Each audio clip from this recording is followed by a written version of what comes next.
Hey, good afternoon, everyone. Good afternoon, Professor. Good afternoon. Good afternoon. Well, how's everybody today? It's Happy Tuesday. I mean, happy Tuesday evening, actually. Not, um, and some of you, okay, was wondering. Okay, let me just. Um,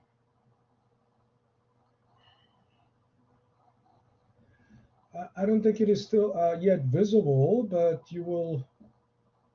You're gonna see. There's a review of quiz one, right? It's gonna be. I think it went out today, maybe.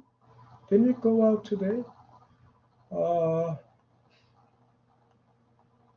yeah. Oh, it's gonna be available August 9th, which is tomorrow. So it's gonna go out tomorrow. And in the assignments folder,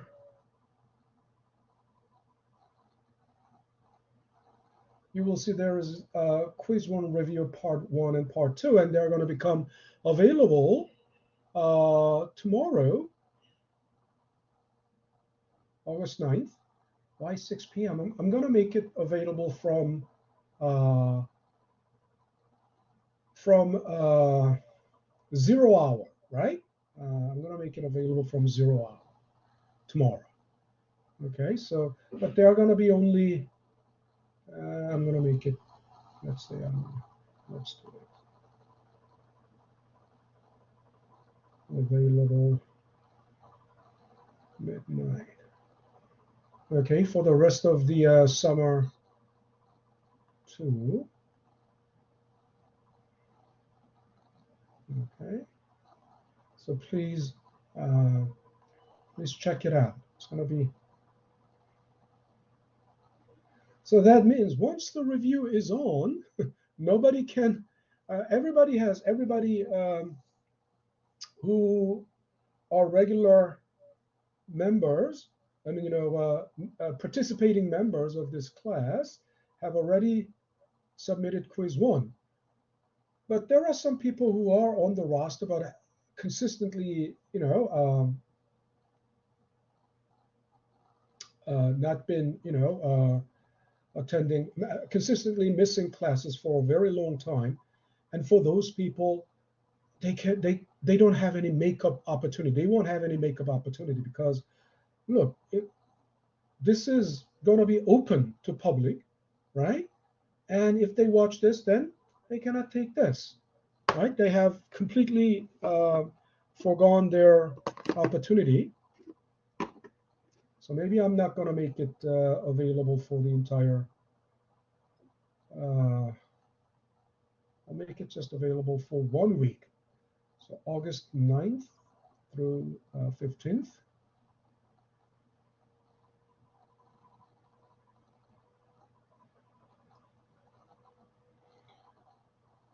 So to prevent anyone, I mean, those who are not participating in class and suddenly appearing, towards the end of the term and trying to make up, a professor, can I make up this? No. If you have consistently and persistently missing classes all this time, there's no way you can make it up. And even if you are given a chance to make up, you can barely pass. You can hardly pass. You can hardly pass, and you cannot make up basically everything that you have missed. Um, so, and then if by any chance if they watch these reviews, and then by a slim chance they somehow make up this one, which is 20%. Um, there's no way. I mean, that won't be fair, right? That's clearly that's cheating, basically. Now I think I see a hand. Shanaz, right? Shanaz? Yeah. Well, Shanaz, Yes, go ahead. Professor. Hi, I Yeah. had a quick question. I Mhm. did miss a couple of classes, but I've been going through my recorded sessions to, like study it Yeah. too. Yeah. Um, You're um, okay. You're okay, okay. perfect, perfect, You're Professor. not the one who has been persistently. I mean, you're not the one. I mean, look, I'm gonna show you. Paste Thank you, menu. Professor. You're welcome. Because I know because this is not a big class. This is not a very large class, and you can easily tell who's been attending and who's not been. Wait a minute, why isn't it opening? Okay, I could just let me just stop sharing for a while. As in, why isn't it opening?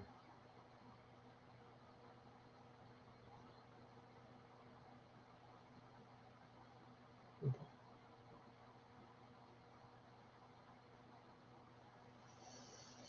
Some something slowing down my computer, severely slowing down. I might have to restart my computer. uh, I have pretty good. Oh yeah, it's opening now. Oh, this was on. I have 16 gigabytes of RAM, which is very large RAM for a laptop. I don't know. I mean, if you buy a very high end high capacity uh, computer, you can have like 64 gigabyte RAM, but RAM is very expensive. That's what costs a lot. I mean, if you're okay, so here it is. But 16 gigabytes is, I think, a very decent RAM size. Most uh, lower end laptops come with 4 gigabytes only. This is four times that. Okay, let me just. But it is, it's almost 85% of RAM is being used. I don't know why. I'm not running that many programs currently. Let's see.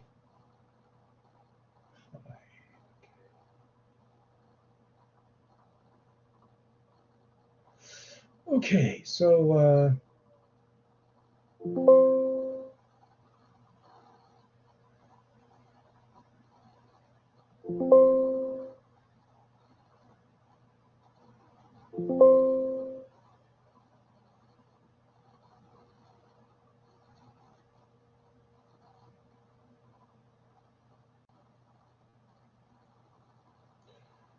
let me quickly. So this. Okay, so, sharing. Where do I? Okay, well, share applications.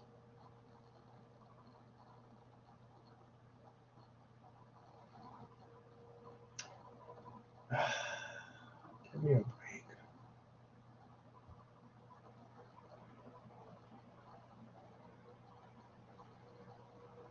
It's almost like it's frozen. Come on. Yeah, now entire screen. Share system audio. Okay, this is your attendance status so far, right? I just, covered. I just hid a column, mains column, but these are your student IDs, and these are the look. These people have never attended. This person has been late twice and then never attended uh, since then. And these are your, basically, Professor, for some reason I can't see the screen, so you can't sorry. see the screen. No, I'm I can sharing use the just my screen. phone though. I can see it. I can see it on my another computer, which I Yeah, logged I in think as it's a my student. reception. Huh? I think it's my Maybe, reception. yeah. So what you can do is usually, it's your browser setting. So you might need to update your browser or use a different browser. Or sometimes if you, I can see it now. oh, okay. So this is attendance, right? And those who are marked in the red are obviously, you get nothing for participation. These people were in, but What are the yellow, Professor? uh, they are mild. They're like mild, right? Look, Yeah, you have. Professor, this is Wing. I Hold had on, absent for the fourth time hold because of on, hold my on, hold on. COVID. I think I told you, I Please, emailed you, right? look, I couldn't hear you because you Oh, kept talking while I was talking at the same time. So let me explain first. If you have been attending all of the sessions, right, this column should be 2.5, 2.5, right? Because uh, attendance is full attendance is 0.25, and since July 20th, we've had 10 sessions until yesterday. So this number should be 2.5, right? Some people got, uh, and what about this person? Why 3.5? This person gave, there was on the first day, or this person gave a 1 point answer, okay? And obviously this person, slightly, missed something right here, late. Um, late once, something like that, right? So obviously, look at how many absences are there, and even the this person only this date, this person had a full attendance, right? Full attendance is at least 80% of the class time, uh, and late, I have all the data. Okay, don't try to deny or defy the data, because every day, right? I have um, I have the login record, right? The collaboration session login record, and the amount of time logged in is clearly there. So if it is not 80% of, we have 2 hour 15-minute class, 2 hour 15 minutes, so that's 135 minutes. 80% of that, it's like, you do the math. 80% of it's slightly, 1 hour 48 minutes or something like that. So roughly, if your logged in time is 1 hour 40 minutes, well, that's a pass roughly, right? You get full 0.25. But some people are severely below that. Some people are logged in like, 6 minutes. Total time logged in is like 6 minutes, or even, sometimes that cannot be accepted as, practice. I mean, if Professor, you are for Professor, may I interrupt that you, please, if you don't accepted mind? as absent. Mhm. Professor, may I interrupt you? Any question? Right? Any question? Yes, I do. May I interrupt you? Yeah, on July the 30th, I'm not justified why I was absent. I'm just telling, I email you too. I had Oh, yeah. Look. Is it COVID-19. green? Is it Yeah, blinking? I could. Yeah, so I was not able to attend class from July the Okay. 31st So, until listen to me. August. Then, please submit a doctor's note. Sure, Can I you can do submit a that. doctor's note? Mm, Yeah. I can do Then, that. I will. Yeah. Yeah. Okay, And I then, will do that. I will make adjustment. Okay. Thank you. Alrighty. So, okay. So that's. why did I bring it up? Oh yeah, what I'm saying is the people who have never attended so far, and if they just pop up at the end of the semester and saying that, Professor, can I make up all this, all this, all this? No, you can't. Practically, it's even if I give you a chance, even if I give them a chance, they can hardly pass. Two, second reason, or something like quiz one. Now the review will be released from tomorrow, and I'm limiting the window to 1 week. So if ever they watch these, let's say they just pop up one day during the next week, and they watch these, then they want to do quiz one. No, that's cheating, first of all. So they have missed all that, they have forgone, they have deliberately, or whatever, maybe not deliberately, but they have already missed, chances, right? For some people, I've even extended it by 1 day.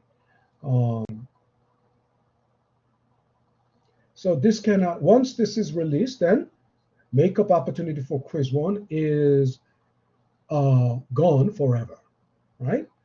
And it's gonna be released on the scheduled dates. So it's important that you don't miss those, right? And this is not a large class. I remember who's been attending, who's not been attending, or I remember it's not difficult to track down everyone. And I'm a data-driven person.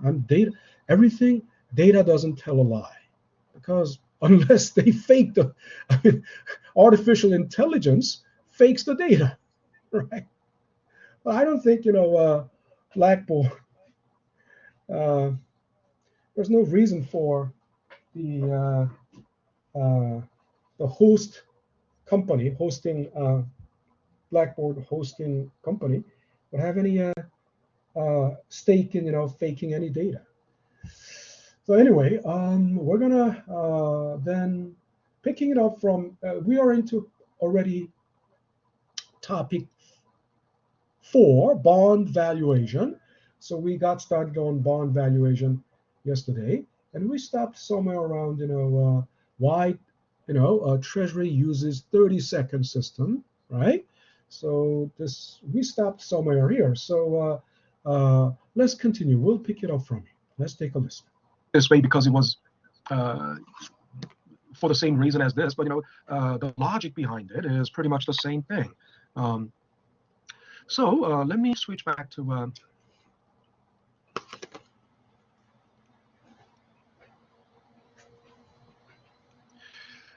so then 25 over 32, then a bit of 104.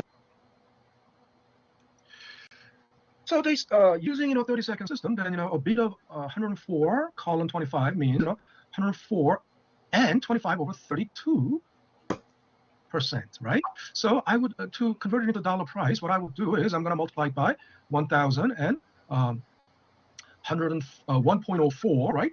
1.04, 104% is 1.04 plus 25 over 32 times 0.01, right? Or to make it easier, I mean, you can do 104 plus 25 over 32 and multiply the whole thing by 0.001, right? And it will give you, in a single shot, what is going to be the percentage portion is, and then it will be, when it's converted into dollars, now it's going to be 1,047.81.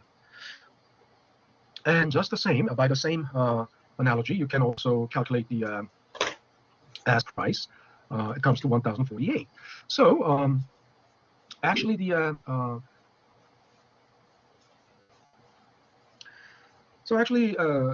it's the brokers, right, and who and the dealers who bridge the gap between the two. Now,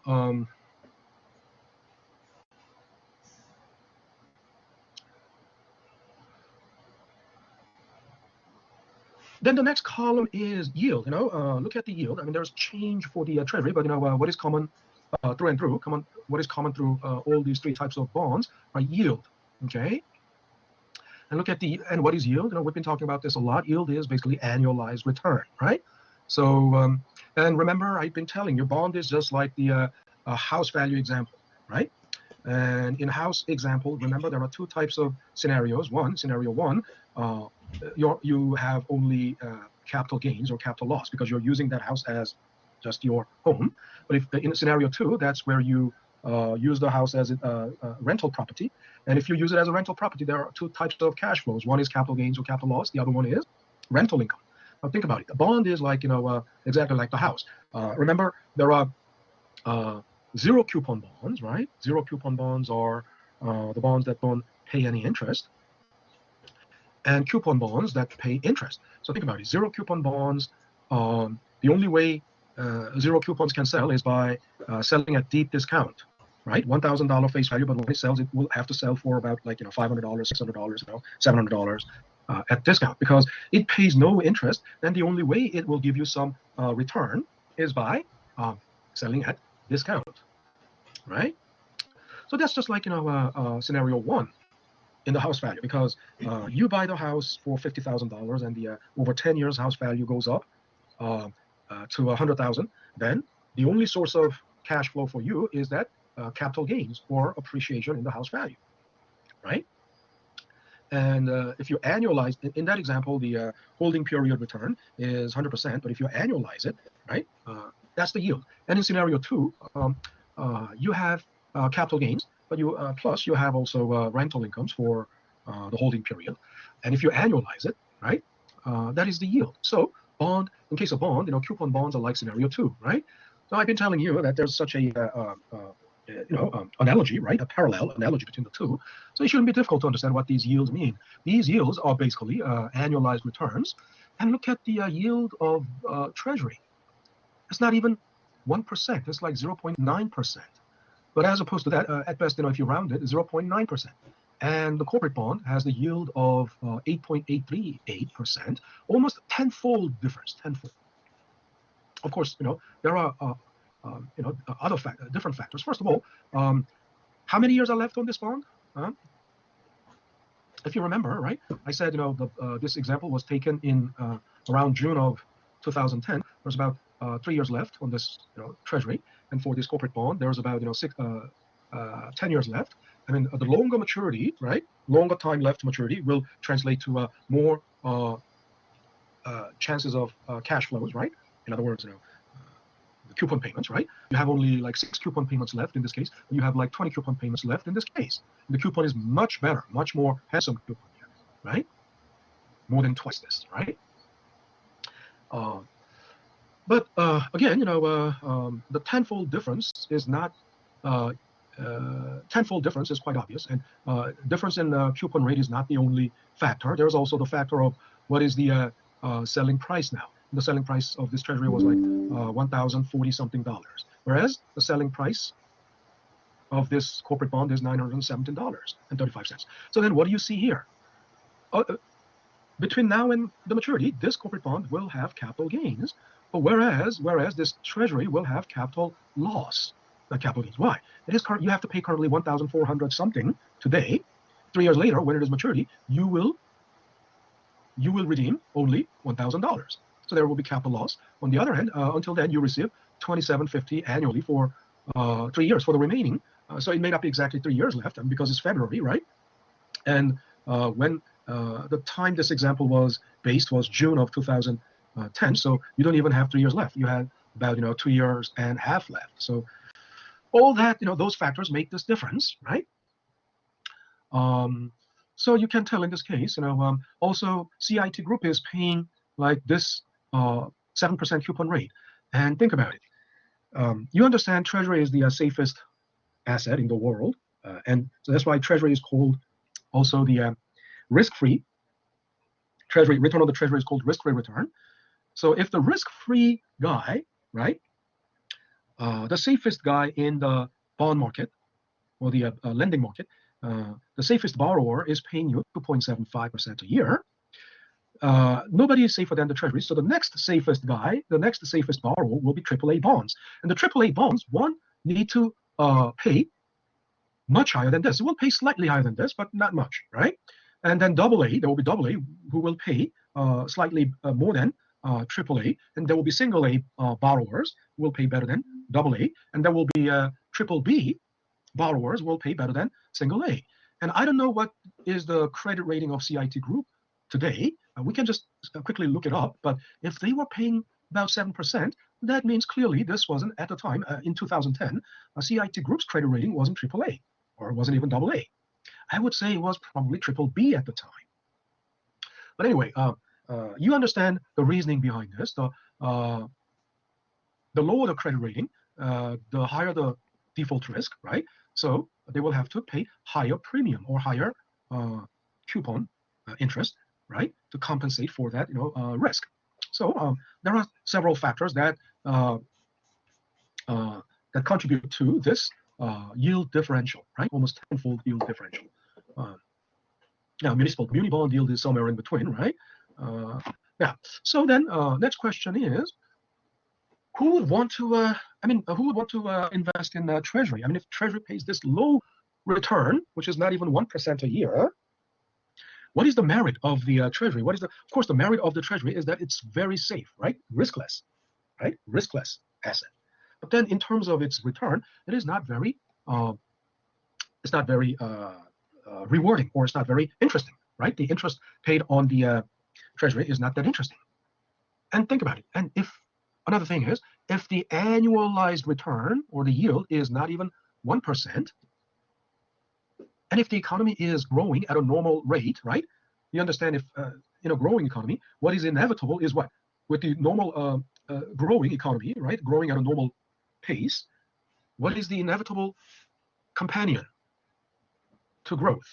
It's not a welcomed companion, but it is inevitable to a growing economy. What is that? You forgot already?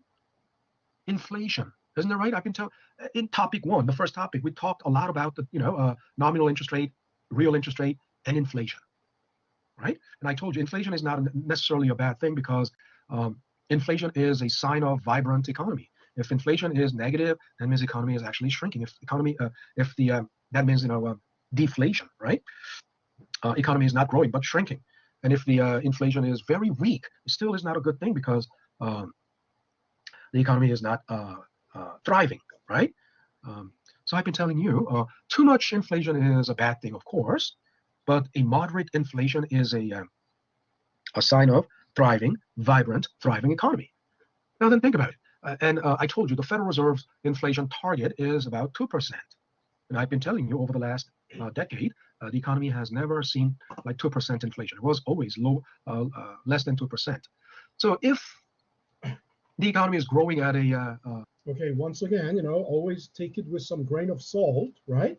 As I said, as of 2020, inflation was not even 2%, but now we all know inflation shot up like skyrocketed last year. Around May, June of last year, the inflation even shot up to like 9%, and since then, inflation has been tamed. Now, inflation is about currently the headline inflation CPI number is about 4%, something like that. So it's still far away from Fed's target of 2%. But again, there's a debate. There's a debate whether it should really be, the target should be 2%. I mean, target can be 3%, right? This debate is going on, right? Anyway, another thing. Some of you may find the screen too small to see the, why, is there, because on Zoom you can project it on like full screen. You can expand it to full screen, but on a Blackboard, one thing about Blackboard is you cannot project it to full screen. I mean, there's a certain you can have a big screen, but not full screen. But there's The benefit of full screen, over the entire big screen is not that much, but still, if you find this too small, I don't know if you have noticed, but you see the magnifier here, right? Magnify. You can make it, you can zoom in more, right? Like this. And you can adjust, right? You can adjust. Okay. So make that adjustment as necessary. Okay. Normal growth rate, and if the inflation is the 2%, this already gives you what? If the yield is not even 1%, right? Let's say 1%. Even at 1% nominal growth rate, if inflation is 2%, then what does that mean? The real growth rate is actually -1, right? -1%. So that means, this is interest. The rate of return. So you put $10,000 in Treasury. It nominally gives you 1% return, right? 1% return. So 1 year later, you will have $10,100 nominally. But again, with 2% inflation, it's like actually setting you back by another 1%. So although so you can basically discount $10,100 by, you discount it by 1.02, and that will give you what that is in real terms, in real dollars, in real purchasing power of the dollar, right? So the downside is quite clear. Downside of this low yield is very clear. I mean, the upside of Treasury is safety, but the downside is that you might not even cover for inflation, right? You may not even. So Treasury came up with a new idea called TIPS, Treasury Inflation Protected Securities. Okay, why? Because Treasury's return is so low, right? They are providing an instrument that will protect you from inflation. That will protect the return from the Treasury, right? They will provide a return protection on the return, protection against the inflation. So TIPS adjust par value $1,000 for inflation measured by CPI, Consumer Price Index, right? Now, you know that there are largely three measures of inflation. One is CPI, Consumer Price Index. The other one is PPI, Producer Price Index. And then inflation deflator, GDP deflator, right? And these days, they also use quite frequently Personal Consumption Expenditure Index, PCE, or what they also call core CPI. But this is not macro class, macroeconomics class. We've already talked a lot about macroeconomics. So those minor details, we'll leave it for the macro class, macroeconomics class. But so we'll focus on broad inflation index called CPI, Consumer Price Index. So they adjust par value by inflation measured by CPI, and the par value is adjusted. So it changes over time, right? Every year they will adjust the par value. Par value will adjust and change over time. So the interest payments, coupon payment, will also change. At terminal time, uppercase T meaning terminal time or maturity, investors receive inflation-adjusted par value. At maturity, you're not just getting the par value of 1,000, but you will get inflation-adjusted par value. So it will be more than $1,000. Okay. So consider. So you're getting, the coupon interest payments are adjusted, and the par value is also adjusted. Consider a 10-year TIPS issued on January of 2007, paying 2 3/8% coupon. So January 2007. The exact date doesn't really matter. Ignore that. But what's important is January 2007. And CPI was 201.66. CPI, Consumer Price Index, in January of 2007 was 201. What does that mean? If the index number is 201, you might wonder, what would be, does it start from 200? Does it start from 100? Of course it starts from 100. Index numbers start from 100 or 1,000. Not, it's like, percentage. So 100 is the base year. Always the price level of price index of the base year is 100. So what was the base year? What is the base year?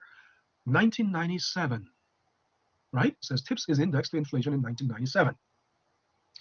Actually, traditionally, the base year was 1984. But 1984 was already, like 40 years ago, right? It was like 40 years ago. So, but 1987, for a very long horizon research, right? Time series, very long horizon time series research. They still use 1984 as the, it's actually 82 through 84 period. They use it as the base year. But for generally more recent, macroeconomic data or macroeconomic phenomenon, they use 97 as the base year. And what happened in 97? There was a there was a historic financial crisis also in 97, called Black Friday or something like. There was a financial market crash started by long-term capital market, which was the name of the asset management company, right? Which defaulted, which like Lehman Brothers. I was like, and then think about it. 97 it happened, 2007 it happened, and then since 2007, actually 2008 was the financial crisis, but subprime mortgage crisis that brought about the financial crisis of 2008 actually occurred in September of 2007. And almost 12, 13 years later, another crisis. But anyway, so if 97 CPI of 97 was 100, right, and then CPI of 2007 is 201 over about 10-year period, what does that mean? The inflation grew by, right, about 100%, right, from 100 to 201, right? So simply, the growth rate in a price level is 201 minus 100 over 100. Well, that comes to like 100%. But anyway, then 3 years later, right, January of 2010, CPI was 216. So what does that mean? From 201 to 216, right? So the growth rate in inflation was like roughly calculated, 216 minus 200 divided by 200. That's 16 over, right, 200, which would come to something like 8%, right? It would be. It's just a rough estimate. It's not exact. The exact number would be like 7.231%. But we'll get to that. So then, how do you make the adjustment to the par value? The par value in 2010 will be 1,000 times 216 divided by 201, and this will give you a gross inflation, because if you divide that by that, it will come to one.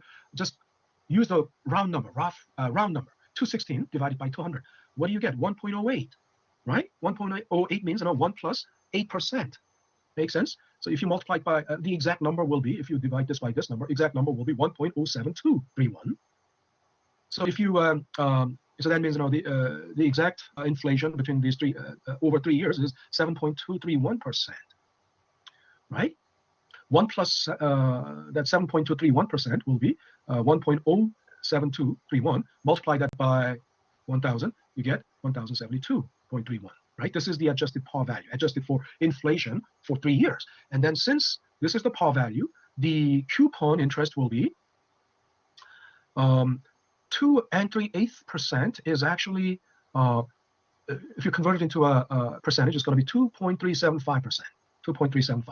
I mean, if the par value is $1,000, it will be $23.75 a year. And semi-annually, that's going to be then what? It's going to be $11 something, or $12 something, right? But then you need to multiply that coupon rate by the adjusted par value, which is this, right? And then that will come to like 25 something, right? But semi-annual, coupons are paid, interest are paid semi-annually, so you divide it by 2 and it comes to 12.73. So that's not a very difficult thing to do. This is not a very sophisticated math. This is something, even as long as you can do addition, subtraction, multiplication, division, this is something anybody can do, right? But this is what TIPS does. TIPS, what did it just do? It compensated coupon interest payment, and par value for inflation. It made adjustment, right? So, all righty, this is what TIPS is all about. Time's up, so we're gonna be talking about the muni bond in the next video. Okay, so Before we move on to the next video, any questions so far? Any questions? Any questions? All right. So anyway, we're going to be also doing some exercise on tips later on. So Excel model, right? Well, if you have any questions, you can, still ask at that time. Okay. So let's go to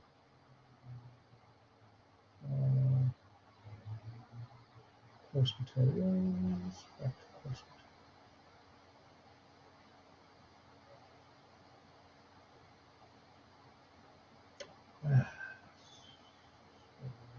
Why is it taking so much time? Again, taking up huge memory. I don't know what's taking.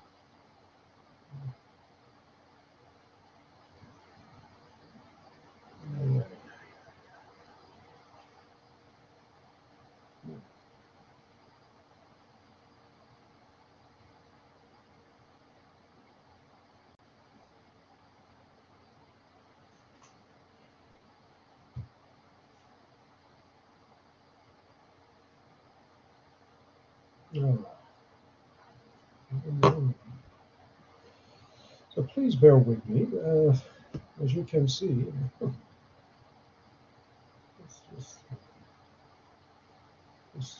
this thing is just circling. The circle is turning and turning.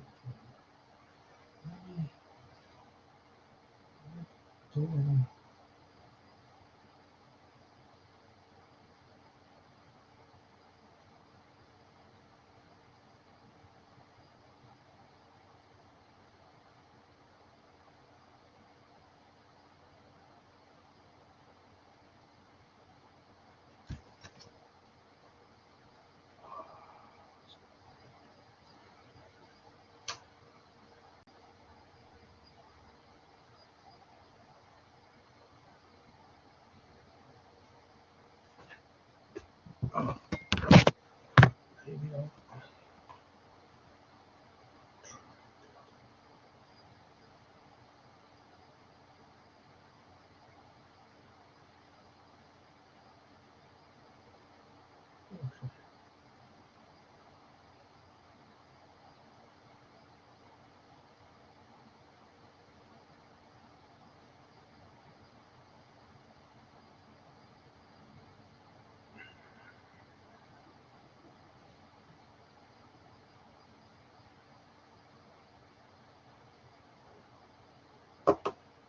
Okay, just in case.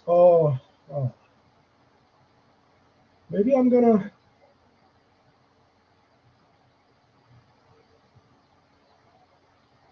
I might have to switch to another computer, my other computer, and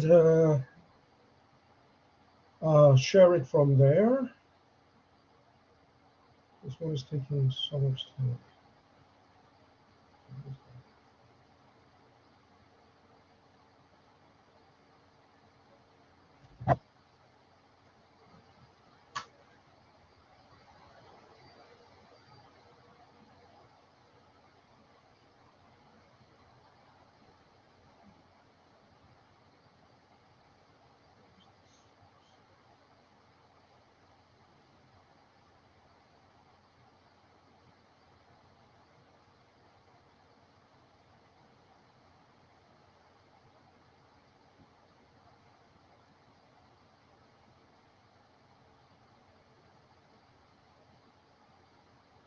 Yeah, Microsoft Office.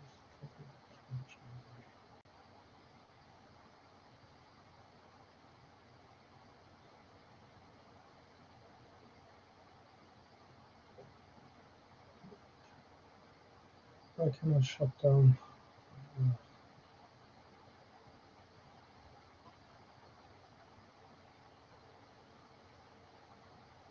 All right, all right. So somehow, okay. All right. Okay. number 2.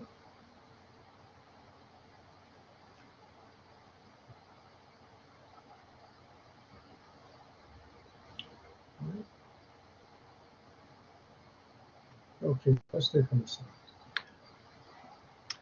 So today we're picking up from where we left off last night, and we discussed in our last class. We discussed the TIPS, right? Treasury inflation adjusted, inflation protected securities, right?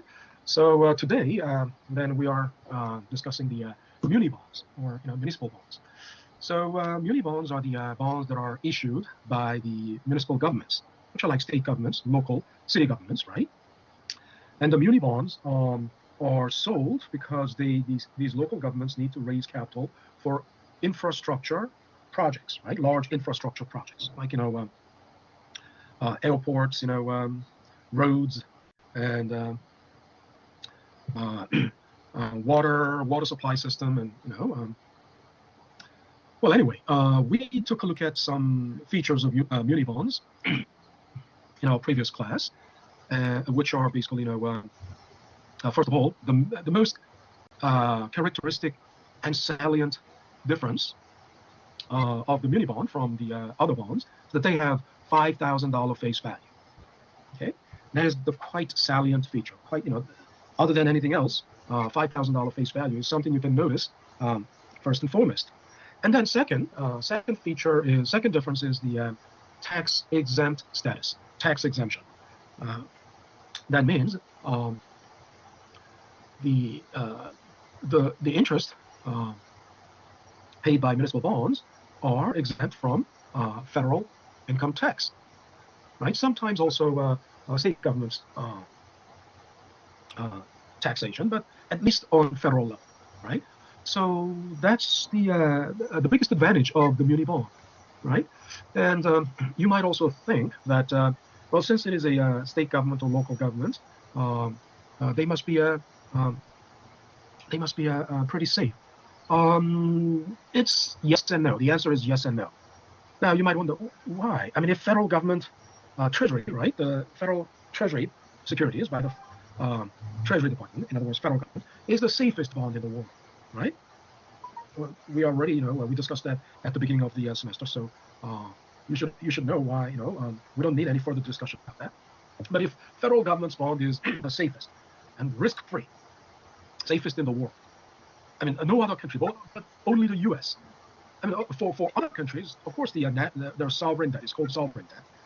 The debt of the national government is the safest. But among all the government bonds of the world, U.S. Treasury debt is the safest. Of course, we also discussed that at the beginning of the semester. Why is the U.S. Treasury the safest? Because first of all, U.S. is the biggest economy in the world, and the biggest economy means the biggest ability to pay back.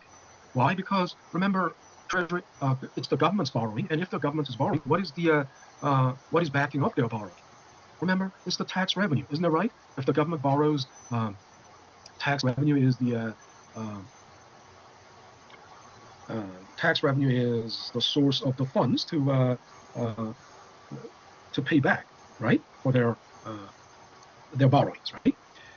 So it goes without saying that the largest economy in the world would have the most ability, largest tax revenue.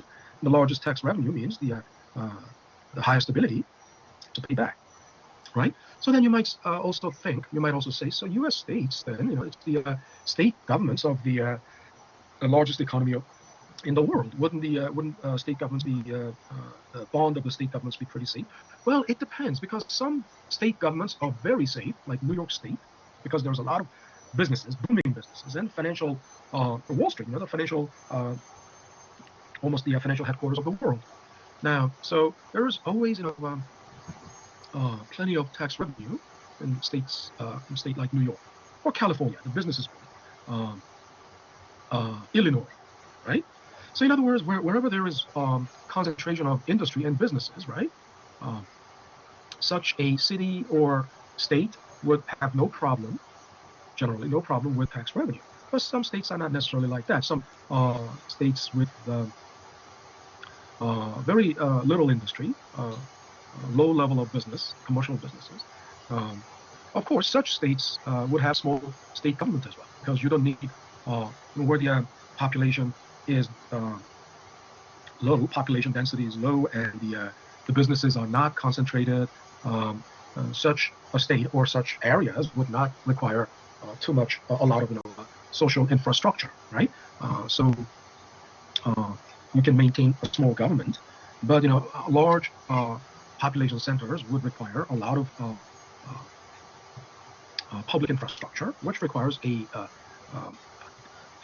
government involvement, public sector involvement on a very large scale. So anyway, the one good example, I mean, a couple of years ago, it wasn't just a couple of years ago, it was like early 2000. The state government of California went bankrupt, and you might say, what? The state government goes bankrupt? It's possible. What does that mean? Going bankrupt means, if you don't have sufficient income to pay back your borrowing, then you're in bankruptcy, right? So that was in early 2000s, sometime around 2005 or 2000. And at the time, I could see, I mean, whenever I went to California, I could see on TV a commercial from the California state government, and the governor was at the time Arnold Schwarzenegger. Right? And Arnold Schwarzenegger was on TV commercial for state government, because they went bankrupt. They had to sell whatever they could sell. Whatever the state government could sell, they were selling off their state government assets, including something like their surplus computers and office equipment and things like that. Arnold Schwarzenegger was on TV selling off, drumming up some, drumming up patriotism to Californians. Again, that wasn't the only example. In early 1990s, the city government municipal government of Bridgeport, Connecticut, went bankrupt. And there's a good reason for the bankrupt. I mean, everything is connected, right? There's an economic reason for that. Why? Because when Bridgeport, before the bankruptcy, Bridgeport, Connecticut was known for shipbuilding. Their major industry was shipbuilding, and they were not only building just commercial or civilian ships, but also they had naval shipyard where they were. I mean, it's of course a private company that builds the Navy ships, and even in the 70s and 80s, I remember Bridgeport, Connecticut was the center of a lot of naval shipbuilding, and the submarines, right? Even the Navy submarines, nuclear submarines, were built there. But then after the first Desert Storm, right? Desert Storm was a war. There were two Desert Storms. The first one was in like 1990, and that was, of course, war with Iraq and Saddam Hussein. And Saddam Hussein actually was defeated in the second Desert Storm, not in the first one. In the first one, there was just the truce after, regaining Kuwait and lost grounds. But Saddam Hussein wasn't completely defeated. So that was in 1990, and after 1990, there was a long first Gulf War. There was a long Desert Storm, Gulf War.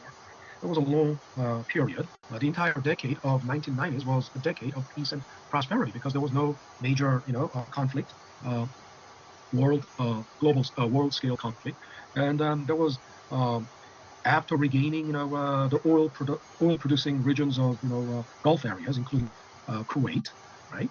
The oil supply to the world was stabilized. So there was a steady oil supply to U.S. and to the rest of the world. So everything was, going smooth. And during that decade, 1990s, the decade of 1990s, that was a decade of also IT innovation, because it first came about in 1990s. It was 95, actually. I remember it very clearly. 94, 95. Why? Because with the prior to 1995, there was only intranet, right? So in other words, the internet was only available within a closed circle. So university, faculty, students, administration were on intranet. So it was just within one university, right? And you have to dial up to connect to it. And then, but after 1995, all these mainframe computers were all connected through internet. So then to use internet, you needed a web browser, and the first web browser that came out was Netscape, right? And then Internet Explorer came out. Netscape is now Firefox is the sequel. I mean, it's the posterity of Netscape. But then you needed a web browser, and the first web browser, as I said, it was Netscape, and then Internet Explorer. Internet Explorer was a part of the package included in the package of Windows 95. So the Windows 95 first came out in 1995. That's why it's called Windows 95, and then it was part of the package.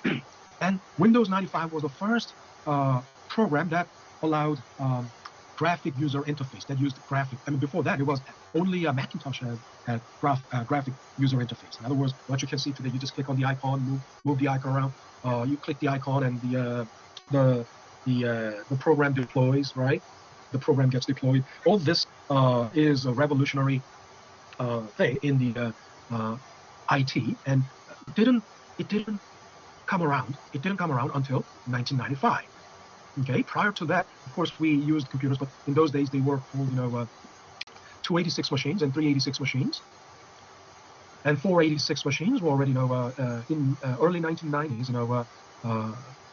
386 machines were, and then, quite, predominant. And 486, and in around 95 came out Pentium. So 286, 386, 486, that refers to the processors, the speed of the CPU. From Pentium, these days it's on the like gigahertz level, right? Gigahertz is like 1,000 times megahertz. Megahertz is like 1,000 times just hertz, right? A million times just hertz. And in those days, 386, that means 386 hertz, not even 386 kilohertz, right? So it's not even 1 megahertz. These days, most of the CPUs are probably a CPU speed is like 2.4 gigahertz at least. So all these things happened in the 1990s, and the economy prospered for the decade. And then in 2001, 9/11, and then another Gulf War, second Desert Storm. Now, but anyway, think about it. During the peacetime, you think everything is good. Yes, in general, the economy is good. Everybody, everything is good. In 1991, I remember still very clearly that I lived in Denver, Colorado at the time, and I was doing my going to graduate school in Denver. And then at the time, the gas was like 87 cents. When the gas was the cheapest, it was 87 cents a gallon. Can you even imagine that? 87 cents a gallon. The cheapest these days, the gas is on average. If you live in New York City or 5 boroughs, the gas would be something like at least like $3 per gallon, 3 something, right? 3.25, 3.45. But compared to 87. Now, again, take it with a grain of salt, please. As of 2020, that was the case, but now even in New Jersey, where gas is cheaper than New York, it's almost $3.50 in New York. So gas prices always up and down, and depending on the supply, because demand for gas is quite consistent or constant. I'm sorry. And I guess in New York the gas would be pretty much about $4 now. But again, 1991, 91, 87 cents a gallon. The cheapest, lowest price I remember. Anyway, let's continue. 7 cents, right? So, and how was the gas so cheap? Because the supply of oil, right, was very stable and steady. I mean, there was nothing that would jeopardize or endanger the supply of oil. And oil is a very important, lifeblood of the modern economy, because without oil, there's no electricity. Without electricity, no production. Now you might wonder, why only oil? I mean, aren't there hydropower plants? Aren't there, like windmills, thermal, geothermal power plants, tidal wave power plants? Look, all these are just, nice, wonderful technologies, but they are very limited, right? Not out of the entire blueprint, right, in the entire big picture of the entire landscape of power generation in the U.S. The portion, the percentage of the hydropower plant, geothermal power plant, or tidal power plant, windmills, wind generation, wind power generation, all these things take a very small fraction of the entire power generation. The majority is still oil burning, coal burning, or oil burning power plants. So when oil is cheap, right, then the general input cost to the entire industrial production goes down, right? So that would be a plus factor to industrial production that goes down, say, right? So, but those are all, so during the peacetime, everything must be wonderful. Yes, it is, in general. But then think about it. There is a sector that suffers during the peacetime. But I just told you. We just talked about, what is the city of Bridgeport famous for? They were famous for naval shipbuilding, right? So think about it. They built, nuclear submarines. They built, Navy ships, battleships. But during the peacetime, this gets diminished, right? During the peacetime, you don't need to maintain a large military, right? So the first thing that gets slashed is the military budget in the entire, the budget of the United States, right? Government, military budget gets slashed. Any non-essential, like missile program or research, weapon, sophisticated, artificial intelligence, weapon system, all those things take the second row, or they take the back row, so the budget gets slashed, right? So then that budget cut hit this Bridgeport hard, right? So as those naval shipbuilding businesses declined, right, the revenue to tax revenue to city of Bridgeport also declined. And then as the revenue declined, what happened? They couldn't pay back the bonds that they sold in the past. So city of Bridgeport went bankrupt, right? And that the residual effect of that bankruptcy was still felt even to the early 2000s, because late 1990s and early 2000s, I was teaching at University of Bridgeport. I was teaching 2 courses, macro and microeconomics, in the business school, graduate school, MBA program at Bridgeport University. But they were very hard hit because the subsidies coming from the city of Bridgeport was slashed drastically, right? But anyway, so that all brings us back to the discussion of whether this discussion all came about because you might be wondering. This was my assumption, but I thought you would be wondering if municipal bonds would be safe. And I said yes or no, yes and no, because some municipalities like New York City, Los Angeles, Chicago, they are not likely to go bankrupt, but some municipalities face also the ups and downs of the economy and face the potential danger of bankruptcy. So not all the municipal bonds are safe, right? And but in general, they are somewhere between the Treasury, federal government bond, and corporate bond in terms of the risk. Now, again, the reason we are talking about the municipal bonds is because municipal bonds are relatively, long-term, and they are tax exempt. We cannot compare municipal bonds directly with the corporate bonds. Why? Suppose so let's think about it. If the corporate bonds are paying you 7% coupon interest, while muni bonds are paying you 5% coupon interest, right? Then you might think, oh, a corporate bond is better because it's paying you 7% interest, while muni bond is paying only 5%. No, you can't jump into a conclusion like that. Why? Because muni bond is tax exempt, which means if you invest both, $100,000 to both corporate bond and muni bond, of course, 5% of that will be, 5,000. 5,000 this is tax-free 5,000, right? Tax-free 5%. Whereas in a corporate bond, although you receive 7,000, this is not tax-free. It's exempt to tax. So you'll have to compare the after-tax return of the corporate bond. You have to compare it with just 5% return. the muni. So making an adjustment is not a difficult thing, because corporate bond is the interest on the corporate bond is 7%, or $7,000 in this case, because you put $100,000 into it, and 7%. That's 7%, and the let's say the investor of this bond is in 35% marginal income tax bracket. What is marginal tax rate? That means, suppose you remember we did this in chapter 2. A lot of chapter 2 connect practice problems were about the tax, right? Yeah, you don't. There are tax brackets, right? There are multiple tax brackets, and the tax bracket starts from 10%, 15%, and then 24%, 28%, and then 32%. Now 35%. Let's say 35% is currently the top tax rate, and to get to 35%, your taxable income has to be very high. But the point is, if your marginal, suppose the tax bracket for 32% is the income bracket of between $80,000 to $100,000, right? The taxable income, right? So if your taxable income is like $105,000, $100,005, if your taxable income is $105,000, what does that mean?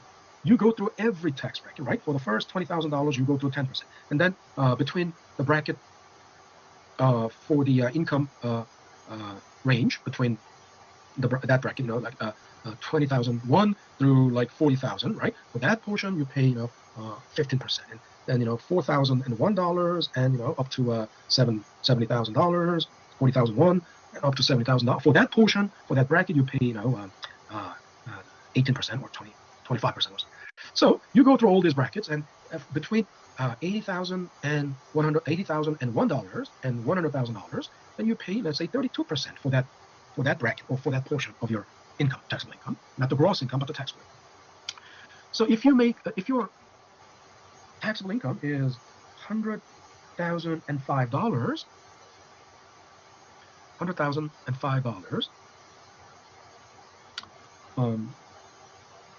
the first dollar after 100 will be subject to 35%, the next tax rate, right? So every dollar you make, every additional dollar you make, right? That will be subject to 5%. For example, but if your taxable income was like $95,000, right? $95,000, right? And between $80,001 and $100, the tax rate was, we assume, 32%. So then, if your taxable income is $95,000, you're in for that portion, right? $15,000 portion, right? Between $8,001 and $95,000. For that portion, you pay 32%, right? Which is like $15,000. You pay 32%. And then if it was like $95,001, that $1 is still subject to 32% until it is like 99,999, still 32%. One more dollar, that will make it 100,000, still 32%. One more dollar, 100,001, then that $1, that first dollar after 100,000, will be subject to 35%. Make sense? That's marginal tax rate. That's called marginal, because your income is increasing marginally by $1. For each marginal increase of $1, right? As long as you don't go beyond that $100,000 ceiling, right? Your marginal rate is 32%, but beyond that, 35%. And what will be the ceiling for 35% bracket? Maybe 150,000. So until 150,000, for each additional dollar increase in your income, still will be subject to 35%. But after that, right, $1, the first dollar after 150,000 will be subject to 39%. Right? Makes sense? That's the concept of margin. So this, what does this mean? Investor in 35% marginal income tax bracket means, for this investor, any additional dollar he makes will be subject to 35% tax rate. Right? Make sense? So then think about it. How do we make adjustment to this $7,000? Because out of this $7,000, 35% will be taxed, right? So what is left will be just 65%, which is 1 minus tax rate, and times 7,000 will come to 4,550. Or in percentage, its effective tax rate comes to 4.55%, right? After tax, right? Tax rate would come to 4.55, right? Percent. So you have to compare. You have to compare it like this. You cannot compare 7 directly with 5%. right? The after-tax, right? After-tax return, which is 4.55%, must be compared with muni bond return of 5%. So if that's the case, which one is better? Muni bond is a better option for you, right? This is how you would make that adjustment, right? Now, so how do you calculate the? How do you make this easy? Somehow I have this feeling that I already talked about this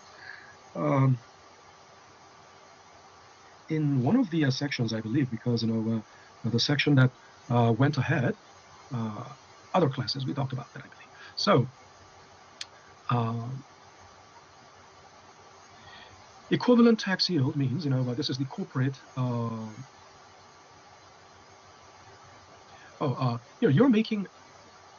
You're making adjustment to the muni yield, right? In other words, you're adjusting the municipal bond yield to by the tax rate, so it would give you equivalent corporate tax rate. So the formula you see here is actually the opposite of this case, right? We made adjustment to the corporate bond to make it equivalent to muni yield, but here muni yield is adjusted to make it equivalent to a corporate yield. So in other words, it's simply like this. Let me show you. Let me switch to the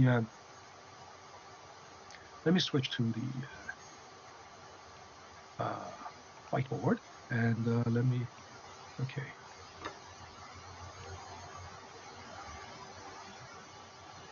Corporate bond yield to muni 1 minus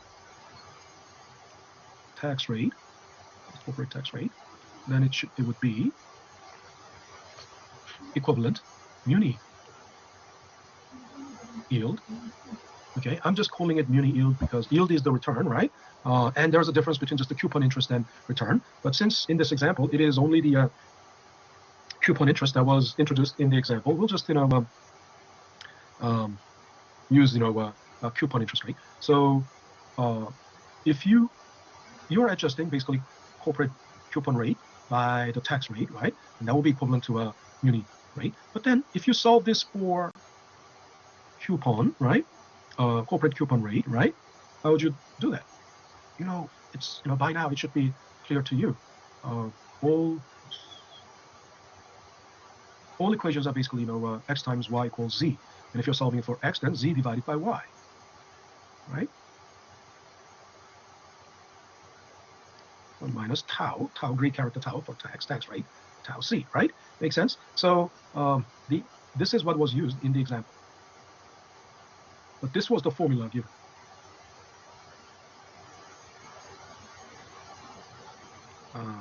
But you should be able to flexibly, adapt to each, a different context. Adjust to different context, flexibly. So let me go back to then the slide.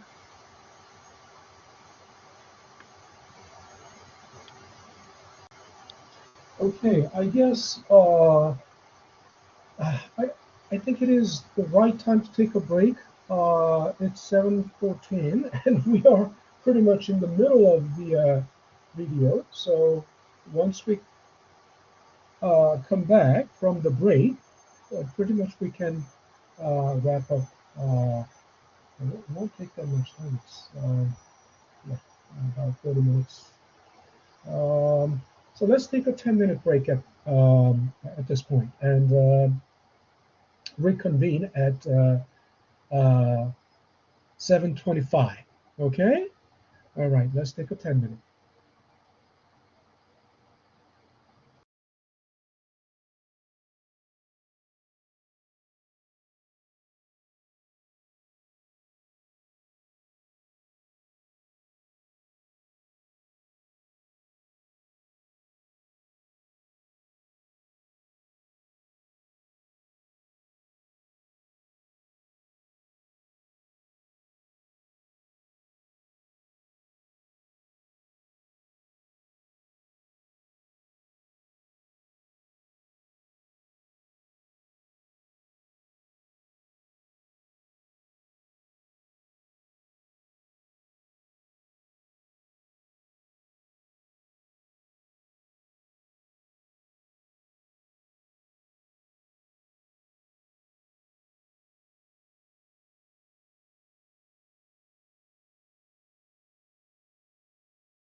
All right, we're back.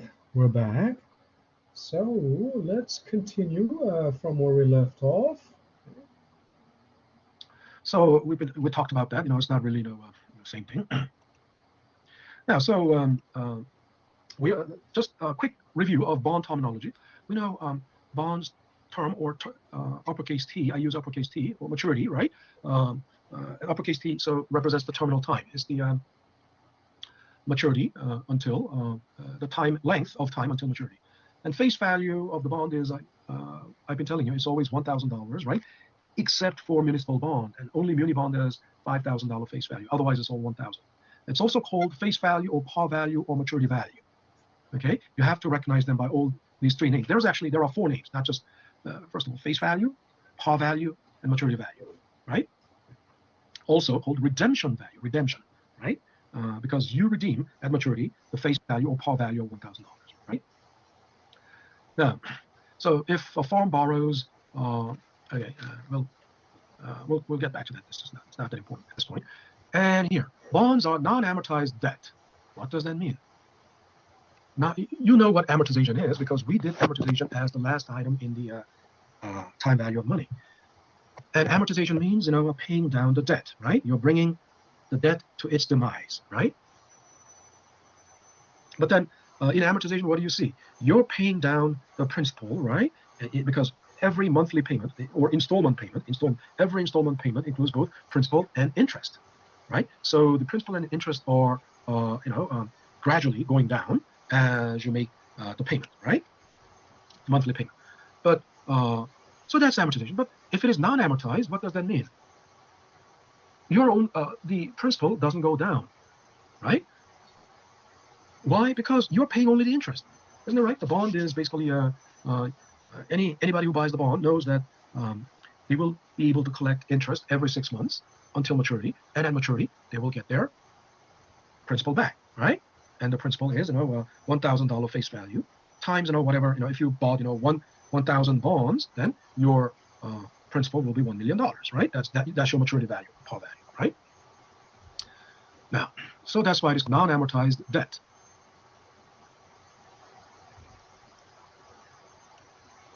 And the coupon rate, of course, that's the interest rate that the bonds pay.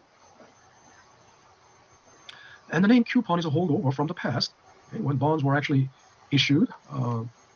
Nowadays, so this is the terminology used in until 1950s or 60s, right? So let me give you. Let me quickly go back to. Okay, let's go to the lectures. Went ahead, and from here.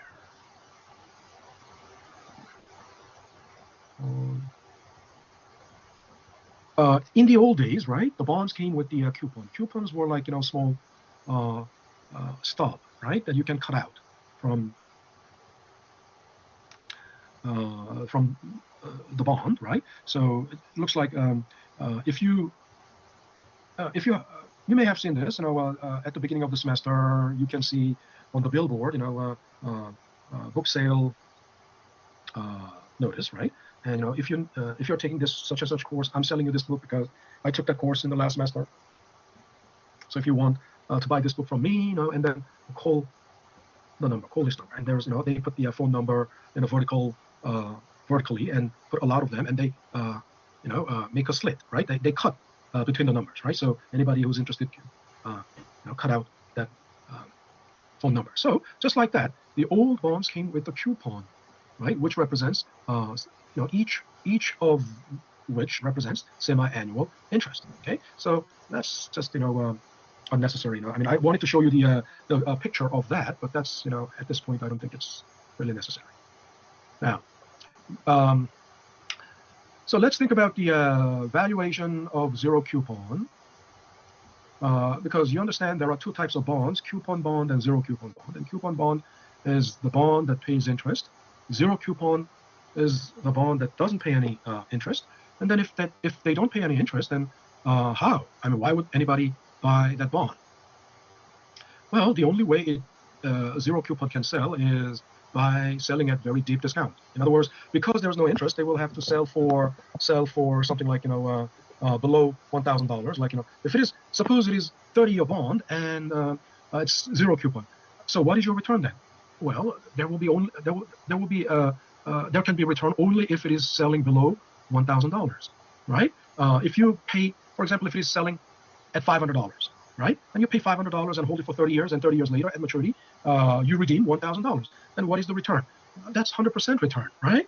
That's going to be 100% return. That's called holding period return, because for the entire 30-year holding period, right, you made 100% return.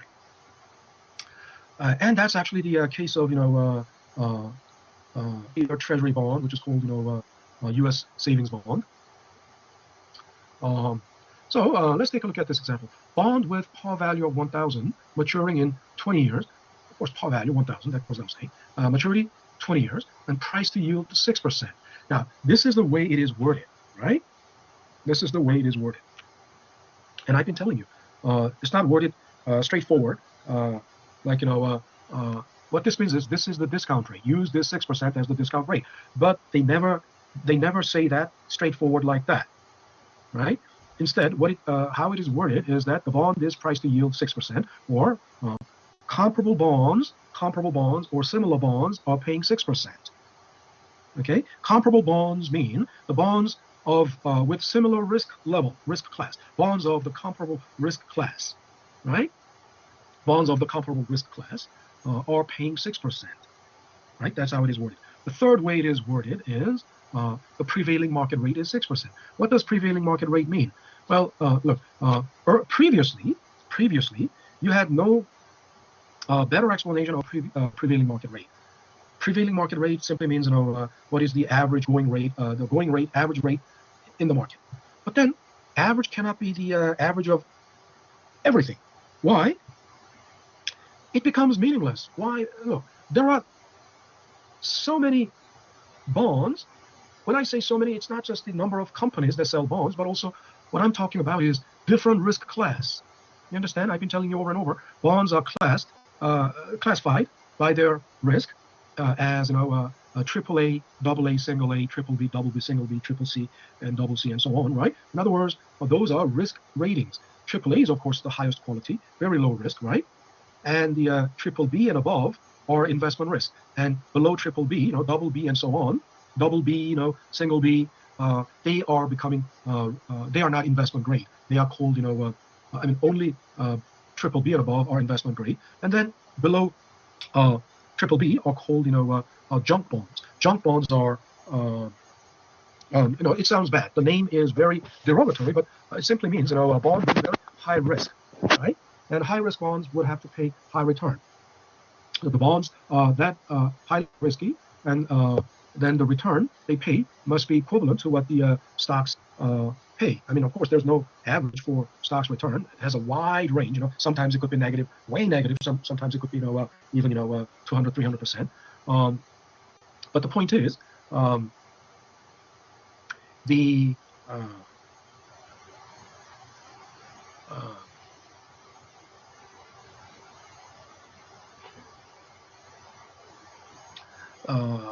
below triple B is risky bond, right? And with higher risk, there's a chance for higher return, right? Of course, double B, single B sometimes are called fallen angels. Fallen angels, right?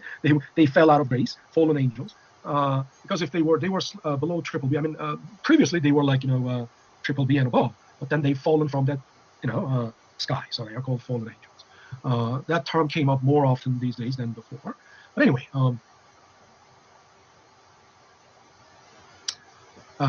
These days, like the term black swan, right? The fallen angels came about, more often. Now, so how much should this be priced? I mean, the bond that has zero coupon, in other words, that pays no interest, maturing in 20 years, right? With the face value of 1,000. If the discount rate is 6%, what should be the price? Well, it already gave you the price. It might be purchased for about 306. Now. It says the wording is it might be purchased for about 306. Why? Because that is the rational price. This is the price that it should be. This is the price. This is called intrinsic value, right? Rational price or intrinsic value or fair value, meaning based on the 6% discount rate with 20 years left, this bond is more likely, this is a rationally expected price. But in reality, the market price may be different from this. Market price could be higher or lower than that. That's why it says might be purchased, right? So then let's see how we got to 306. Now think about it. Isn't this is a straightforward present value problem, isn't that right? This is a straightforward present value problem. Why? Because this is the future value, time 20 years, right? Discount rate 6%, right? So and then what is the question? So what is the present value of this future $1,000? Isn't that right? That's simply what it's asking. So then, all I need to do is then 1,000 over 1 plus 6%, so 1.06 raised to 20. That's what I should do. Yes, you're right, but with a slight variation. Why? First of all, take a look at this. You're finding a present value. That's correct. Future value over 1 plus I. But then why is it 1.03? Wasn't it 1.06? And why is it 40? Wasn't it 20 years? Now, let me remind you, what is the frequency of bonds interest? How often do they pay interest? Huh? Semi-annual. Remember that? Every 6 months. Semi-annual. And you might wonder, but this is a zero coupon bond. It's not paying any interest. That's right, it's not paying any interest. But if this was a coupon bond, it would follow exactly that semi-annual timeline. Make sense? It's going to be on a semi-annual schedule. So you have to make it consistent. I mean, although this is zero coupon bond, right? You would have to make it consistent with the coupon bond schedule, right? So that's why it is 3%, and this means 40 semesters. And then we come to 306.56. Okay, so this is the intrinsic value of this zero coupon bond, and then the difference. So the difference between the face value and the fair value or rational price or intrinsic value, that's called bond discount. Bond discount, right? Selling at this discount, right? All right, so that's zero coupon bond valuation, which is quite straightforward and easy to understand. What about then coupon bond? So let's take a look at this example. A bond has 10 years to maturity, a par value of $1,000, a coupon rate of 10%. What cash flows are expected from the bond? Look, there's one thing missing. I mean, why? To calculate the basically finding the bond value, value of bond or stock or any asset is basically finding the present value. Why? They generate cash flow in the future. Isn't it right? Stock or bond, they all generate cash flow in the future cash flow. So you have to discount it to the present, right? So that's what the valuation model is about. Now, to find the present value of this bond, what are the cash flows? But before talking about the cash flow, what is missing to find the present value? You need the discount rate, right? Everything else is given, but the discount isn't given, right? So discount rate is missing. But this problem isn't asking for the present value of the bond, in other words, price of the bond, but it's simply asking what cash flows are expected from this. What cash flows are expected from this? Well, it's simple. Because it is 10% coupon, right? Coupon rate is 10%. 10% of what? The face value. And over a 10-year period, at the end of year one, there will be $100, 10%, right? Another 100, another 100, another 100. So that means there will be 10 coupon payments of $100, right? 10 coupon payments of $100, right? So the total of the interest that you will receive will be 1,000, right? Which isn't that bad.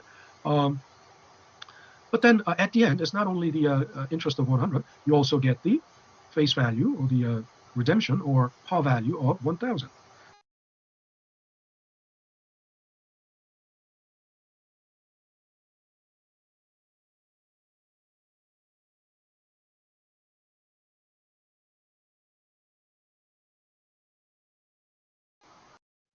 First of all, don't you see, what is this? 100, 100, 100, 100, 10 of them at the end of each year? What is this pattern of cash flow? This pattern of cash flow. What is that? What is that called? There's a name for that. And you should know.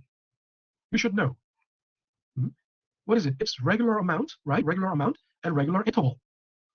That such a pattern of cash flow, such a cash flow pattern, what's that called? What's the name? The name is called annuity. Isn't that right? Isn't that right? We just did annuity in the time value, right? question boils down to, because we are trying to find the present value of these $100, right? Annuity 10, annuities of 100, and then the present value of this 1,000. So this is what? This is the question of, it eventually boils down to the question of the present value of all these $100 annuities and the single cash flow, present value of this single cash flow, $1,000 single cash flow. Make sense? So what does that mean? That means if you find the present value of these annuities and find the present value of this 1,000, combine those two, then that's the present value of this bond. Make sense? So everything I talked about is, in the diagram here, right there, and then, right, present value of these annuities, and present value of this face value of 1,000 or future value of 1,000, and then you combine those two, then that's the present value of the bond.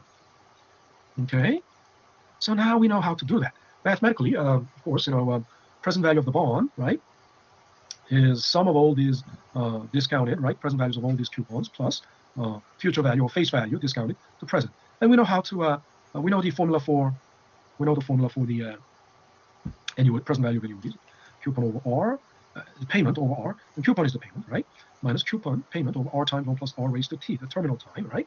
It will be 10 years, but in this example, right, we assume just annual coupon payment, right. In other words, coupons are semi-annual, so it's going to be 50, 50, 50, 50, 50, and 20 semesters, right? 20 semesters. So N will be 20. But we will simplify the assumption here. We'll simplify the assumption, and we'll assume, coupons are paid annually. Coupons are paid annually, right? And then coupons are paid annually, and we will. So our timeline is our N is 10, right? And discount rate wasn't given because the problem was just an example to think about the model, right? So if we go to an actual example, let's go to an actual example here. Consider a 20-year bond with 7% coupon rate. If discount rate is 6% annually, okay, now here we have timeline, 7% coupon, and we have a discount rate. And once again, I've been telling you, this is a very rare example because they never tell you straightforward that this is the discount rate. Either the wording will be the prevailing market rate is 6%, the bond is priced to yield 6%, or the similar bonds are paying 6%. Those are the ways it is worded. It's never worded like this. It's not saying straightforward, that discount rate is something. Then again, you have to remember that although they gave you annual, all the rates are basically annual, right? But you must remember that the bonds are semi-annual. Bond coupon interest is semi-annual. So your timeline will look like this. It's 20 years, but there are 40 semesters, right? 40 semesters, right? And then coupon payment, $70 annual, right? Annually $70, but every 6 months it would be 35. Makes sense? 35. And then discount rate will be 6% annual, so semi-annual 3%, right? And you plug in those numbers there, and this is I don't like to do it this way because this makes it look more complicated, but you will know it's very simple. This is exactly this. Just put it in a complex way. Why? Think about it. You're dividing something by 3%. So what does that mean? You will need to multiply it all back up here, right? So in other words, this will become 1 over 0.03, and this will become 1 over 0.03 times 1 plus 0.03, right, raised to 40, right? So it's, and then coupon, so it's going to be 35 over 0.03, 35 times 35 over 1.03 raised to 40. So it's exactly this formula, right? And then it comes to, so the present value of all these coupon payments are 809, and then the present value of this 1,000 is just 306, right? So in other words, most of the coupon bonds value is derived from I mean, when you have a long timeline, because there will be a lot of coupon payments, well, and a lot of those coupons would mean a lot in present value, whereas the 1,000 will mean a little, because if it is a long time horizon, like 10 years, 20 years, $1,000 in 20 years means very little today, right?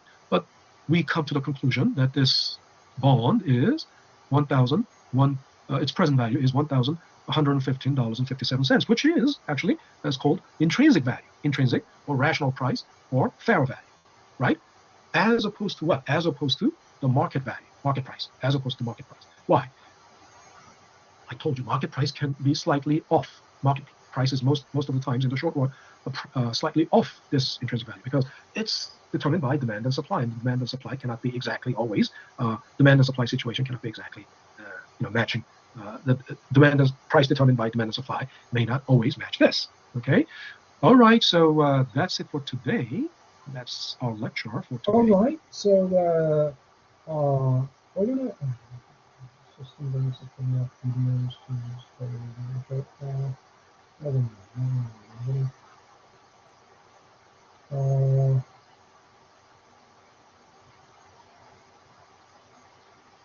Okay, so we're gonna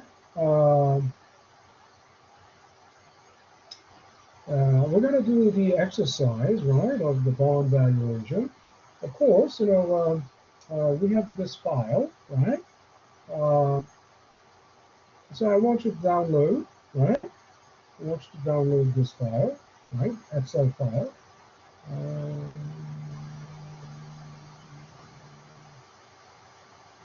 Let's see.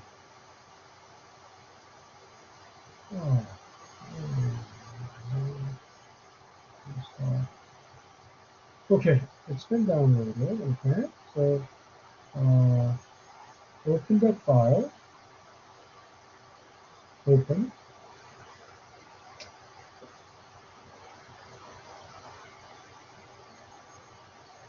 So everybody's downloading this file now.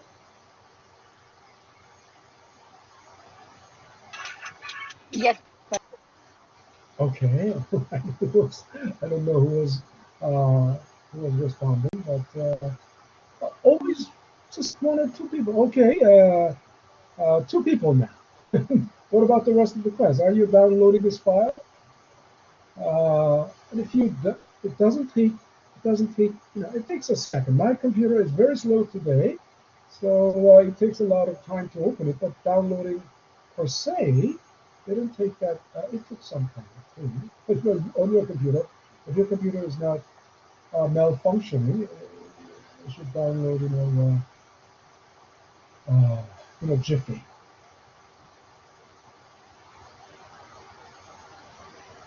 Oh, come on, students, okay.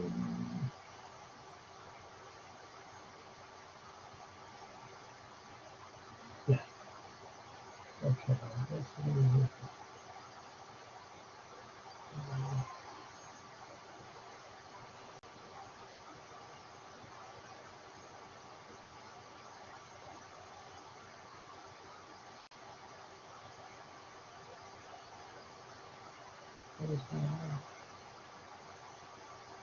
Okay, so the file you need to download, right? The extension of the file is XLSX, so you can tell it is Excel file.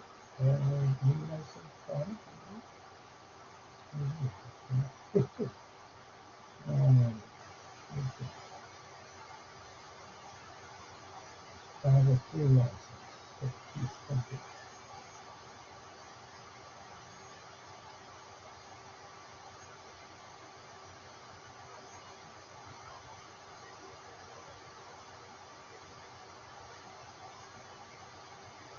Okay, please bear with me. My computer is just acting up today, and okay, now, hey, what is that?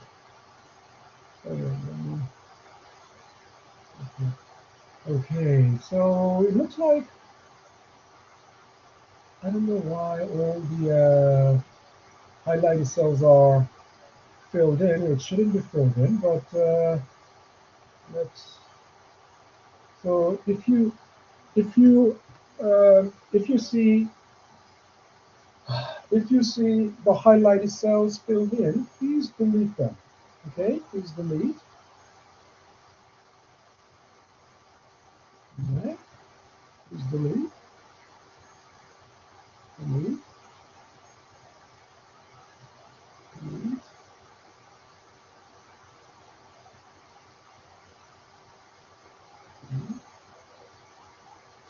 Delete. Okay, delete all of them. right. So we're gonna do this example first. Okay.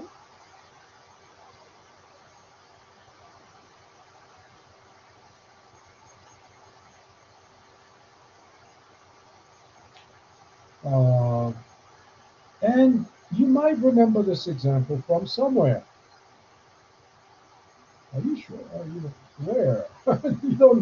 You don't understand what this is all about. First of all, this means what? Oh, you might say, oh, future value. Yes. But in the bond context, it is face value. But face value is the future value. Isn't it right?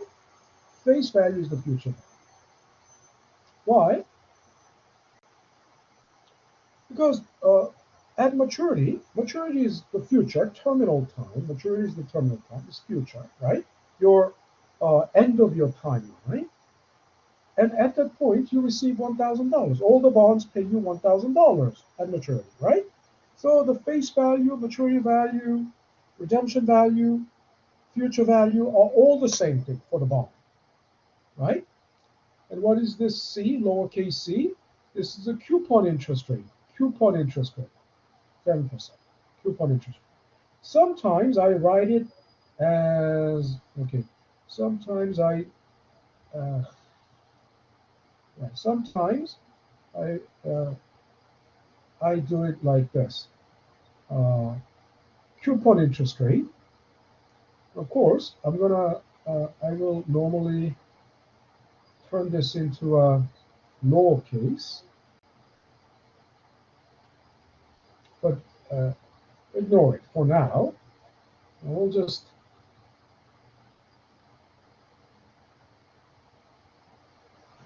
coupon interest rate, right?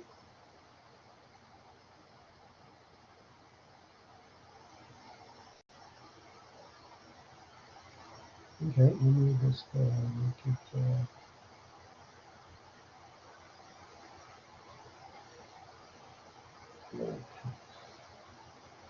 Or subscript. I'm sorry, subscript. Okay, and then okay, that means coupon interest rate. Right? Now, and of course, compounding frequency, and for bond, compounding frequency is semi-annual, right? I've been telling you, bond pays coupons semi-annually, which means every 6 months, right? That means twice a year, right? So think about it. Every month every 6 months you're getting $35. How? Well, it's 7% of $1,000 annual, right? Divided by two, $35. Time left to maturity, 20 years. And we know then total number of coupon payments or total number of compounding is 40, right? Nothing new. So I should have.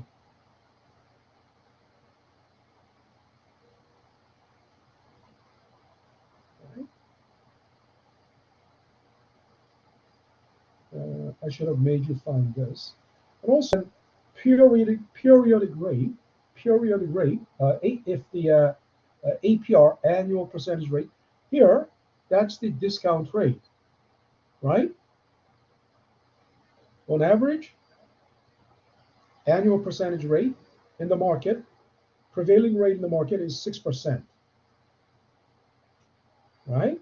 Again, coupon rate and the discount rate, don't confuse. Oh, so is this what the bond pays? No, this bond doesn't pay this. This bond pays 7%. While on average, other bonds or the financial market in general, on average, like banks, pay 6%. So we are discounting this by the prevailing rate in the market. Make sense? In other words, uh, you cannot discount your rate. You cannot discount your interest by your own rate, because if you discount your own interest by your own rate, right, you will always get 1,000. It will always be 1,000, right? However, uh, I mean, it's like this. If you evaluate yourself by your own criteria, you are always perfect 10. Isn't it right? uh, you have to evaluate yourself by some objective reference point or benchmark, right? Think about it. If you are the benchmark, I mean, if you use yourself as the reference point, you're always a perfect 10. Your height is the standard for every, then your height is perfect. Your weight is the standard, then you're always perfect, right? Your intelligence is the standard, then in other words, benchmark. If your intelligence is the benchmark, then you are always perfect. Your income is the benchmark, you're always perfect. Obviously, you cannot be used as the reference point to evaluate yourself. That's why you are evaluating yourself by the mean of the population, right? And that's the idea. You will have to evaluate this bond, which pays 7% coupon interest. You'll have to evaluate it by uh, the prevailing market interest rate. So of course, divided by 2. So now then, this means present value of the bond. Okay, present value of the bond. That lowercase b, not lowercase, but the subscript. Subscript means bond. That stands for bond. So what was the formula for? Formula for bond valuation is a combination of the two. Remember, present value of annuity and the present value of single cash flow. So annuity, this is annuity, right? We're gonna have 40 of them, and then this will be single cash flow at the end. So present value. So we know the annuity formula: payment over present value of annuity formula, payment over R minus payment over R times 1 plus R raised to N, close parenthesis. Okay, this is only the annuity part plus the face value of the bond. We must discount it by 1 plus R raised to N. Okay, and hit enter. So, did everyone get the same result? Please. Yes. Okay, one person, same result. What about the, okay, only two. What about the other people? What about the rest of the class? Huh? The rest of the class? Did you guys even try the rest of the class? Hmm? Okay, Coral, you got it right. Okay. All right, only three people. What about the, anyway, I will, I'll have to assume that all of you got the same result. But, what can you tell from here? Looking at this, what do you call this? Is this a premium bond or a discount bond? Anyone? Is this a premium bond or the discount bond? This means the price of this bond now, right, that pays you $35 every 6 months for the next 20 years, and not every month, every 6 months for the next 20 years, and paying you $1,000 at the end of the 20 years, should be selling for $1,115, right? This is the rational price or fair value. Rational price, fair value, or intrinsic value. They all mean the same thing. Intrinsic value, fair value. However, the market price can deviate slightly from this, right? Because market price is based on demand and supply.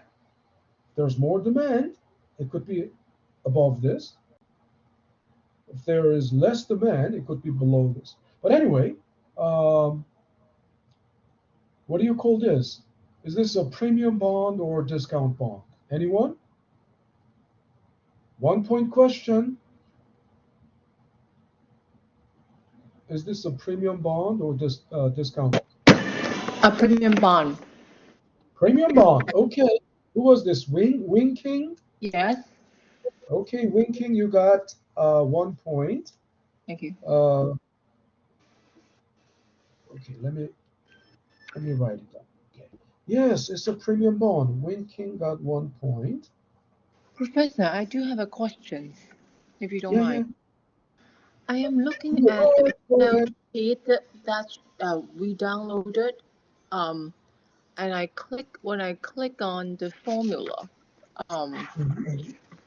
of the PB for $1,115.56. Okay, I saw the Excel formula behind that was equal sign PV, much shorter, much shorter, that formula. Well, you mean, are you talking about this row? Yeah, I'm talking You're talking about the Excel sheet from the student size, the one you asked us to download. Can you please I don't know what is causing the echo, but there's a lot of echo. Can you, I think your I don't know, whatever is near some other devices there, there's an echo. But Is it which better cell? now? Is it better now? I don't know. Are you talking about I8? I'm talking about the student version you asked us to download, and I'm looking at the formula So of what PV. cell are you talking about? What cell? What cell are you looking at? I'm looking at I8. Yeah. If you look Yeah, into I8, it is this. It has to be this. it's not that lengthy, the formula that is showed from the student version. It just simply is the equal sign PV, open parenthesis, and the D8. The D8. Oh, you mean no, that's not formula. You mean something like okay, maybe I used this. Uh,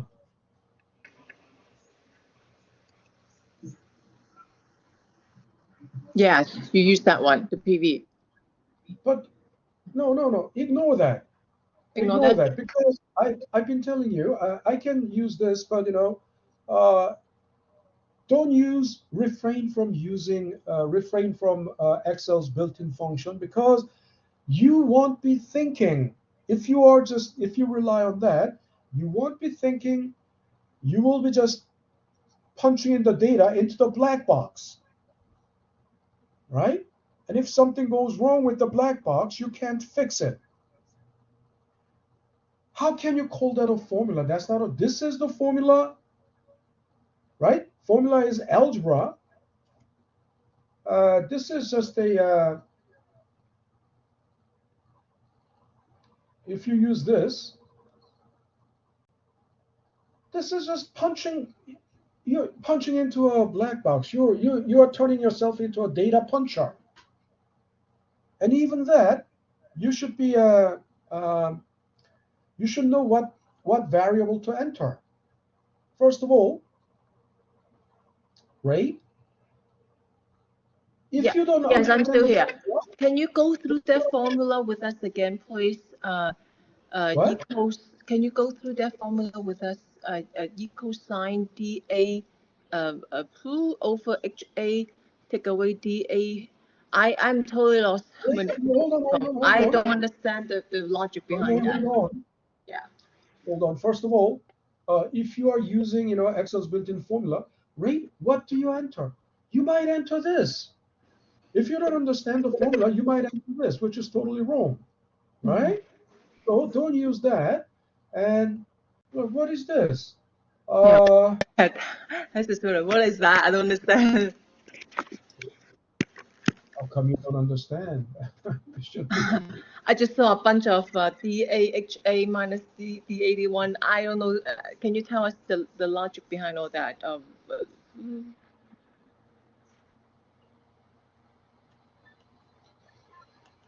Okay. Just a while ago, before we started on that exercise, we did this. In other words, we did this example, right? Yes. Bond present present value of the bond or the bond price is the present value of the interest payments. Now, interest payments are basically annuities, right? It's the present value of the annuities. Plus the present value of the face value. So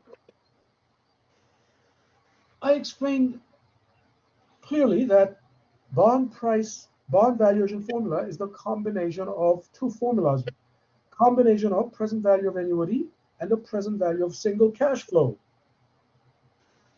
right? Present value of annuity formula. This is the present value of annuity formula, isn't it right? This is the present value of annuity. Okay. Not all of it. Yeah, honestly, I mean, this is the word I got lost already. Hold on. I already got lost. Yeah. Okay, please don't speak while I'm speaking because our voices are overlapping. You cannot hear me. I cannot hear you. Okay, so hold it until I finish, please.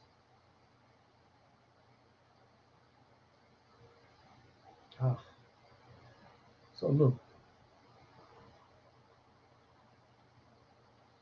this is the present value of annuity formula, right? And this is the single, just present value formula, isn't it right? Because basically all the coupons, right? This is the what is the sum of all the present value of all the coupons, sum of the present value of all the coupons, right? Which is annuity, right? Coupon is annuity. Why?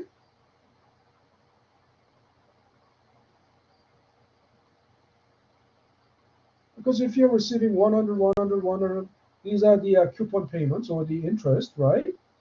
If you're receiving 100, 100 at the end of every year for the next 10 years, these are all what?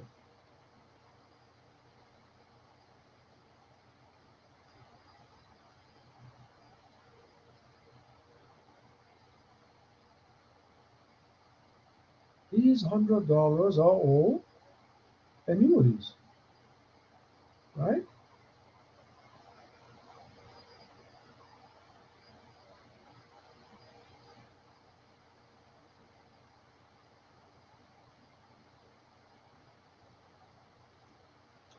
And then at the end, you receive, right, the face value, right, which is a single lump sum, right? Makes sense? So we That's why we need present value of annuity formula, right? To find the present value of all of these.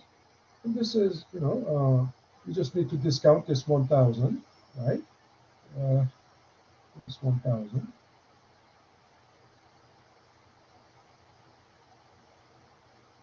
Is a present value, right? Okay. So here,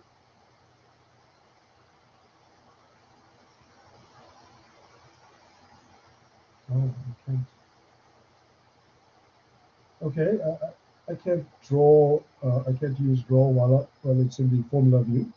But you can tell from here to here, that's the present value of annuity, and this is just present value of single cash flow, right? Does that make sense? Yeah, it's starting. I mean, it's better. Okay, okay, all right. So, okay, so that's one example. We want to do another example. Actually, but um,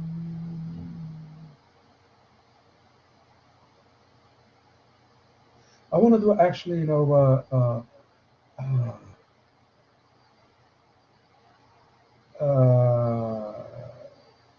oh, I want to do the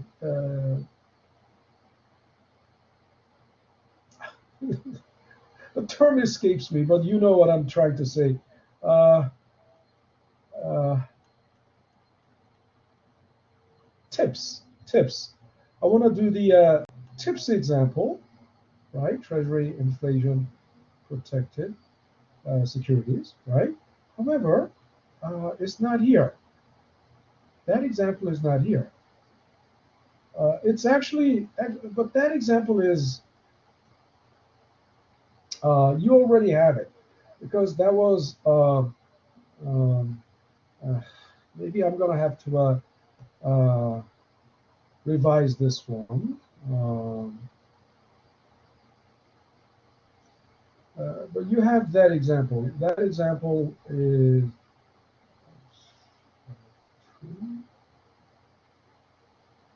um, tips example was somehow included in the time value of money file. So I'm gonna revise. I'm gonna fix this file and repost this. So you will have tips example. But since we don't have that example in this file, let's do this. Let's do this using Excel's built-in function, which I don't want to encourage you from. I don't want to encourage you to use it, but it doesn't hurt to know. Which is basically let's go to right built-in function present value. Hit OK. Give it the rate.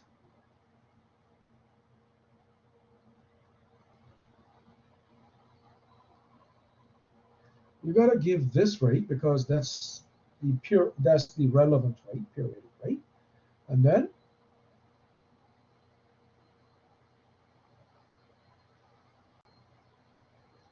n period, right? Give it n. That's n. Payment. This is the payment, right? Future value. This is the future value. Type. You don't need to enter type uh, because bond is always ordinary annuity, right? And I've been telling you when we were doing annuities, uh, ordinary annuity, the difference between ordinary annuity and annuity due is just one more compounding. So type means whether it is ordinary annuity or annuity due. If it is annuity due, you enter 1. And why 1? Because annuity due has one more compounding than ordinary annuity. right? But bonds are ordinary annuities. There's no bond that pays you interest already at time zero to start with, right? In the first, so if it is ordinary annuity, you leave it blank or enter zero. Okay, so you leave it blank. We already have something already here. Hit OK. We got the same number, but you wonder, why is it in red font? And why is it in parentheses? And I've been telling you, red font and parentheses mean the same thing. That means it's cash outflow, right? Normally it means minus, negative number, right? However, in financial calculator setting, a minus means cash outflow. And think about it. This has to be cash outflow. In other words, today you have to pay this. Today, if you want to buy this bond, you have to pay this. When you pay this, that leaves your pocket. So it's cash outflow. And in exchange, in return, you get this every 6 months, the cash inflow. There's cash inflow every 6 months for the next 20 years. And at the end of year 20, you receive this, which is cash inflow. All the cash inflow are positive. The cash outflow is negative. So that's why it is in red font and parentheses. Okay? All right. Does that make sense? Yes. Okay. All right, good. So our time is up. So that's it for today. The class is dismissed. Please go in peace, and I will see you guys all back tomorrow at 6 p.m. Okay? Thank you, Professor. Thank you. Thank you. Good night. See you tomorrow, Professor. Have a great evening. See you tomorrow. Okay? Stop recording and